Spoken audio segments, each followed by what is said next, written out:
It's 3 a.m. You're staring at the ceiling. Your phone says you should be asleep. Your brain says otherwise. You start to panic a little. Something must be wrong with you. But the real answer is far stranger. For most of human history, waking up in the middle of the night wasn't a disorder. It was Tuesday. Your ancestors didn't sleep the way you think they did. You picture one long unbroken block, sunset to sunrise. That picture is wrong. Historian A. Roger Ekirch spent over a decade combing through diaries and court records from before the industrial era. People didn't sleep in one solid chunk. They slept in two.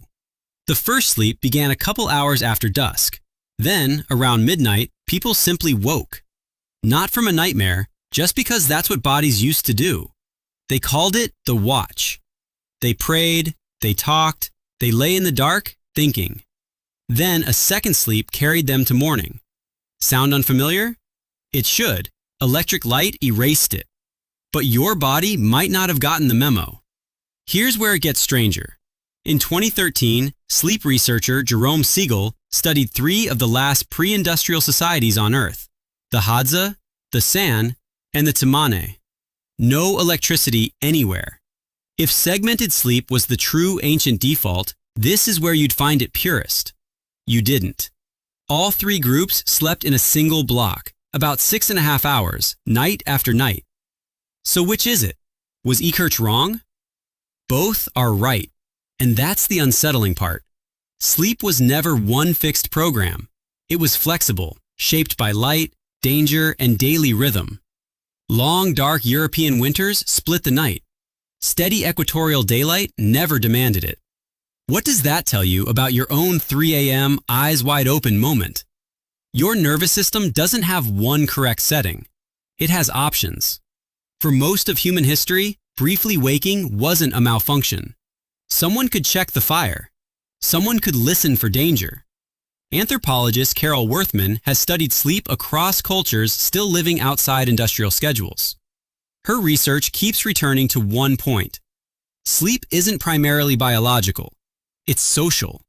Humans always slept in groups, near fires, with someone half listening.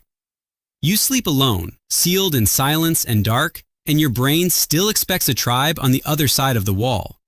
There was always a low fire crackling once. Always someone breathing nearby. Your body evolved to feel safest with some background proof the world was still watching itself. Now that proof is gone. No wonder you sometimes jolt awake, scanning a silence you were never built to fully trust. So why does a normal midnight waking feel like a crisis? Because a very specific story took hold in the last 2 centuries. Uninterrupted sleep became the goal. Not discovered in a lab, manufactured by street lighting, factories, and a culture that started treating rest as something to optimize. Ekirch traced the shift almost exactly to the spread of artificial light. As nights got brighter, the cue to begin first sleep weakened. The 2 sleeps compressed into one. Within a couple generations, the very words for it vanished from everyday language. And something else took their place: modern anxiety. Wake at 3 a.m. now, and you don't think the watch, you think insomnia. You check your phone. Your heart climbs. Not because anything is wrong, but because you've been taught a broken night means a broken you. That fear can keep you awake longer than the original waking ever would. Here's the twist. The people most bothered by nighttime waking today often understand it least. In Worthman's fieldwork, communities that still wake briefly at night rarely call it a problem. It's just how a night unfolds. No panic. No glowing screen demanding 20 more minutes before you're allowed back to sleep. Maybe the healthiest thing you can do at 3 a.m. isn't fighting to force yourself under. Maybe it's remembering that this exact moment, awake, alert, alone with your thoughts, was simply part of the plan for most of human history. Not a glitch, just the watch. Modern sleep research is quietly circling back to this. Studies on nighttime waking increasingly point to the anxiety around it, not the waking itself, as the real problem. Calm acceptance shortens the gap back to sleep. Panic lengthens it. Your ancestors, unbothered by their midnight hour, may have been closer to the cure than anything sold to you in an app.